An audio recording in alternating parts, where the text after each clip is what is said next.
Studio 5, an Islamic record label. حضرت محمد بن علی بن امام حسین بن علی المرتضی رضی اللہ تعالی عنہ فرماتے ہیں پاکیزہ اخلاق کا نام تصوف ہے. جس کے جتنے پاکیزہ اخلاق ہوں گے وہ اتنا ہی زیادہ صوفی ہوگا.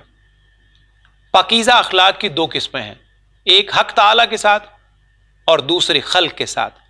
حق تعالیٰ کے ساتھ نیک خوئی یہ ہے کہ اس کی قضاء و قدر پر راضی رہے، اور خلق کے ساتھ نیک خوئی یہ ہے کہ حق تعالیٰ کی رضا کی خاطر مخلوق کی صحبت کا بار برداشت کرے.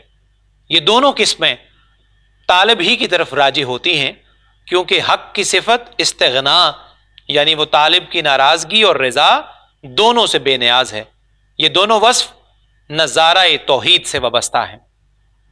حضرت ابو محمد مرتاش رحمت اللہ تعالی علیہ فرماتے ہیں صوفی وہ ہے کہ اس کا باطن اس کے قدم کے ساتھ برابر ہو، مطلب یہ کہ دل مکمل طور پر حاضر رہے، یعنی دل وہاں ہو جہاں قدم ہو اور قدم وہاں ہو جہاں دل.